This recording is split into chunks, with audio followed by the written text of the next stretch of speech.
Hi guys, welcome back to my channel. Today I'm going to share with you how to make some easy and delicious red chilaquiles. So if you're ready, let's get started. Okay, to a small pot we're going to add 2 tomatillos, 10 New Mexico or guajillo chile pods, make sure that you clean them, along with 2 chile moritas. This is going to add a little spiciness along with some smokiness. We're going to cover them with water, set it on high heat and bring them to a boil. Okay, and as soon as our chiles and tomatillos have come to a boil, we're going to transfer them to our blender cup.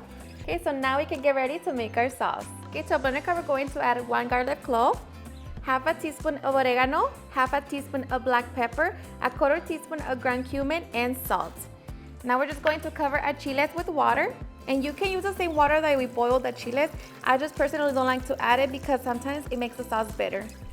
Okay, so now we're just going to be blending until smooth. Okay, and once we have our sauce, we're going to set it to the side until it's time to make our chilaquiles.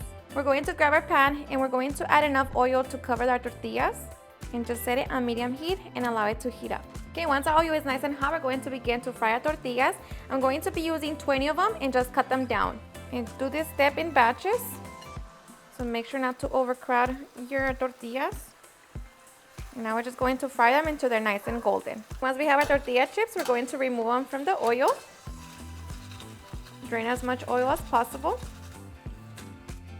And we repeat the process. Okay, and once we have all of our chips ready, now we can finish up our sauce. Using the same pan, I'm going to remove most of the oil. And on that, we're going to fry half an onion. So just give it about a couple minutes. And after a couple minutes, we can add a red sauce. Strain it if you need to. And now we're just going to allow it to come to a full simmer. And once it comes to a simmer, taste it for salt and see if you want to adjust it. For me, this is perfect. So now we're just going to reduce the heat to medium-low. And here I'm going to be adding una ramita de epazote. Of course, this is optional, but just allow it to simmer for about 10 minutes. Okay, and after 10 minutes, we remove the epazote leaves. And now we get ready to add our chips. And I like to reserve some of them, so when it's time to serving, I could have some hard chips. We'll just mix it. I'm going to top it with some Queso Oaxaca.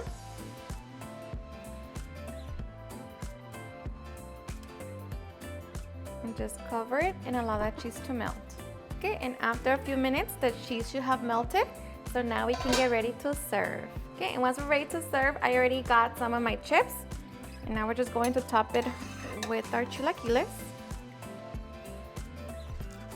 Place it on top. Okay, I'm going to be serving it with some beans. And of course, my eggs.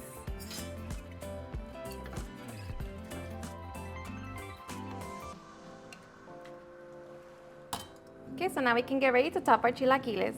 Okay, so I'm going to be topping my chilaquiles with some crema mexicana and some queso cotija.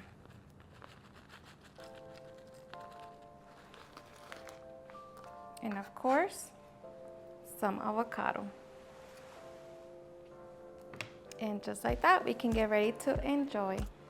Alrighty guys, and now for the best part, the taste test. Now let me tell you guys, this is my family's favorite breakfast. They can honestly have it every single day.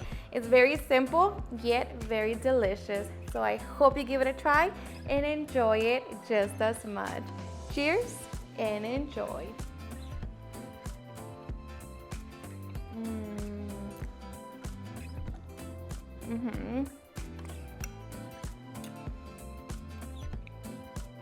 The salsa is a little spicy, but it's perfect for chilaquiles. That's what chilaquiles are. But of course, if you don't like them spicy, you can always just remove the chile morita. But the chile morita does add a little smokiness, like I said. And then you can use chile guajillo. But this is right here, super delicious. Alrighty guys, and there you have it on how to make some delicious red chilaquiles. I hope you guys enjoyed watching this video. And if you did, please don't forget to give me a big thumbs up. Share with your friends and family, and if you like this recipe, please don't forget to tag me in any of my social medias. And if you're new to my channel, please hit that subscribe button so you guys can be part of our family. Thank you so much for watching, and I'll see you guys on my next video. Bye.